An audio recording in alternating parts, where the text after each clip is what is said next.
Salut, c'est Corentin, j'espère que vous allez bien. Cette semaine, Apple a dévoilé la nouvelle version de Final Cut Pro. On passe maintenant à Final Cut Pro 11. Ça y est, Final Cut Pro 10 est révolu. Alors, c'est un peu différent, c'est pas comme il y a une dizaine d'années où il y avait eu vraiment une rupture entre Final Cut Pro 7 et Final Cut Pro 10. Voilà, ici, ça aurait pu être simplement Final Cut Pro 10.9. Mais bon, maintenant c'est le 11 et avec cela, il nous emmène une grosse nouveauté, les masques magnétiques. C'est tout simplement du traçage des masques qui va être traqué directement dans votre scène. À l'instar du plugin Mroto AI qui était sorti il y a un an par les développeurs Motion VFX. Cette fois-ci, c'est directement intégré et donc gratuit avec la nouvelle version de Final Cut Pro. Donc allez la mettre à jour si ce n'est pas encore fait. Et justement, je vais un peu vous tester ça dans cette nouvelle vidéo. On va voir les différentes manières pour l'utiliser. Alors, directement avec ce plan là, par exemple, que j'ai ici sur cette timeline, j'ai deux potes qui se baladent et je voulais y appliquer un effet tout simple de manière à ce que le contour, enfin la ville, soit en noir et blanc et que eux restent en couleur. Alors, à savoir, on a plusieurs manières pour ajouter un masque magnétique sur la nouvelle version de Final Cut. Ici, je vais commencer comme ça. Je vais sélectionner la petite baguette magique et je vais faire ajouter un masque magnétique. Voilà à quoi ressemble l'interface. Vous avez une petite pipette. Pour sélectionner votre sujet, votre objet, votre contour, peu importe, vous appuyez une seule fois. Ça va sélectionner une zone et vous allez ensuite ajouter d'autres points pour pouvoir compléter cette zone. Bon là, en 2 points, on dirait que ça suffit. Et ensuite, pour lancer l'analyse, vous avez le bouton juste en haut ici à gauche. Et directement, il va vous détecter l'ensemble du sujet. C'est plutôt pratique, ça marche bien. Je vais citer du coup mon deuxième pote qu'on a ici. On va faire un petit plus pour ajouter un autre masque en haut à droite. Et de la même manière, je vais, voilà, en un clic, le sélectionner. Alors, ce sera pas parfait, là, je vois au niveau du coude. Alors, pour enlever une zone qui a été prise en trop, vous pouvez faire option clic ou directement aller sélectionner le petit moins que vous avez ici en haut à côté du plus. Là, pareil, devant son menton, je vois qu'il prend autre chose. Voilà, un point rouge et c'est bon, c'est enlevé. Et pareil, je vais lancer l'analyse. J'ai vu que ça marchait plutôt bien quand les sujets étaient assez simples. Voilà, il n'y a pas beaucoup de cheveux qui partent en l'air ou je sais quoi. Donc ça marche plutôt bien. On le voit ici en haut à droite dans mes effets. On a 2 masques, donc en rouge et en vert. Et vous pouvez en ajouter d'autres, il y aura une autre couleur. Donc je vais cliquer sur terminer. Et là, on va voir qu'ils ont bien été détourés. Alors c'est pas parfait, hein, mais ça marche quand même bien. En tout cas, pour faire l'effet que je vais vous montrer, ça suffit amplement. Justement, pour faire cet effet-là, on va dupliquer ce plan. Donc, je vais faire option, cliquer, glisser. Voilà, j'ai mes 2 plans. Sur celui du haut, je vais garder mes masques, mais sur celui d'en bas, je vais les enlever. Et voilà, donc on revient en plan d'origine. Mais maintenant, sur le plan du dessous, je vais aller dans mes réglages de couleur. Et par exemple, je vais couper la saturation. Et donc, j'aurais fait mon effet donc, de noir et blanc sur la ville et mes sujets en couleur. Donc voilà, ça marche plutôt bien. Ça peut être très pratique justement pour de la colorimétrie. Bon là, c'est vraiment un effet, on va dire un look. Mais si c'était simplement des retouches de couleurs, si par exemple vous voulez retoucher juste une zone dans l'image, vous pouvez faire des masques maintenant qui vont être traqués directement dans votre scène et ajuster la couleur comme bon vous semble. Donc c'est plutôt pratique. Je vais prendre ici un autre exemple avec un paysage. On retourne à Lyon.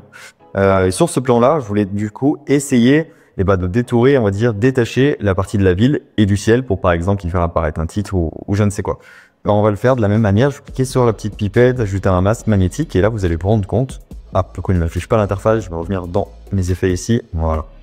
Et vous allez vous rendre compte que si je sélectionne des zones, il va galérer à tout sélectionner. Alors pour l'instant, ça m'a pas l'air d'être vraiment ultra au point. Quand il y a beaucoup de points, il galère. On voit que c'est pas totalement rouge. Si c'est pas complètement rouge, c'est que ça va être un peu transparent. Donc c'est pas ce que je veux.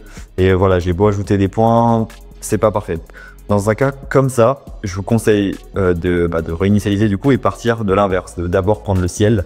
Et le ciel, il va être beaucoup plus simple à détecter parce que c'est vraiment une zone un peu plus homogène.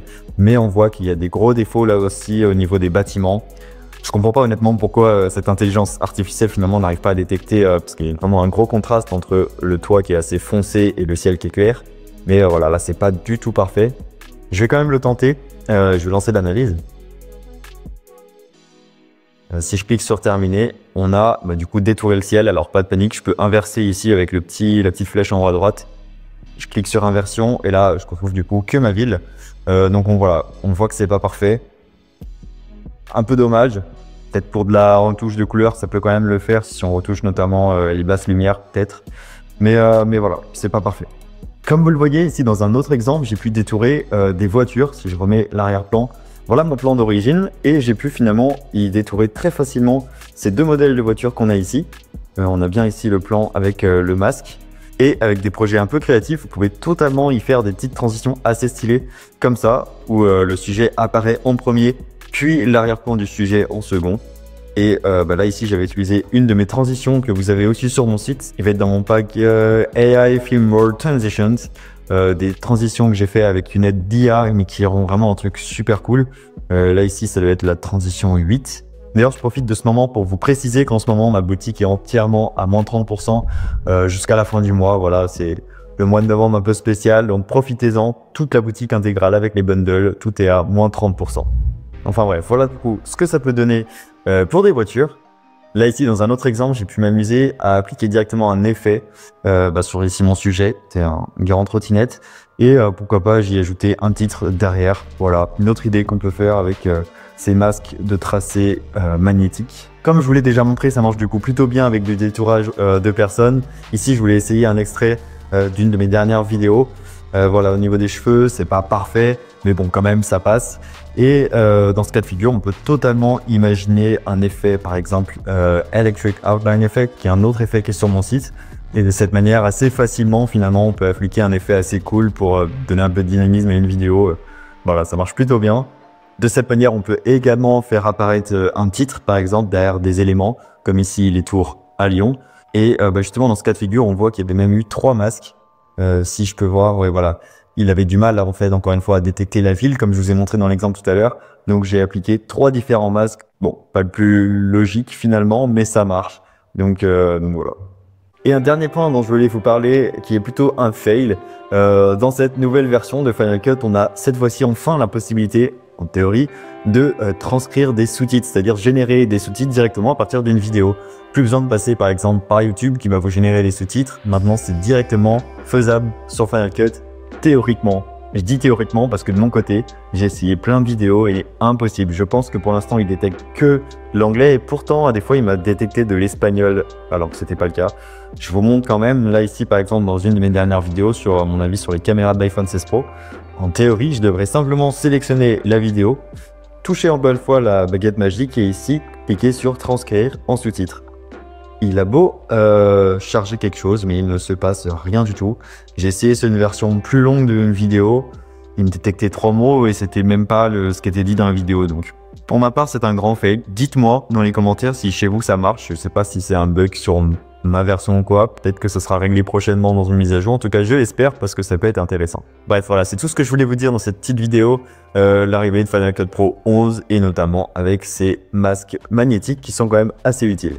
Et gratuit et pas un service payant à 20 ou 30 € par mois. Pour rappel, en ce moment, je vous propose moins de 30% sur l'ensemble de ma boutique si ça vous intéresse. Vous avez le lien en description, c'est jusqu'à la fin du mois de novembre. Et je le redis, sur mon site, vous pouvez maintenant aussi réserver un cours de Final Cut Pro directement avec moi-même sur Zoom. Voilà, si ça vous intéresse, j'ai mis toutes les informations directement sur mon site internet. Allez voir, le lien il est en description. Et puis voilà. J'espère que cette vidéo elle vous a plu. J'espère que vous êtes assez excités quand même pour cette nouvelle version de Final Cut Pro. Moi je le suis, mais je reste un peu sceptique. Je vois que c'est pas encore parfaitement au point, mais je me rends compte que ça va être vraiment utile et facile dans certains cas. Laissez-moi savoir ce que vous en pensez en commentaire. Nous on se dit à la prochaine vidéo. C'était Corentin.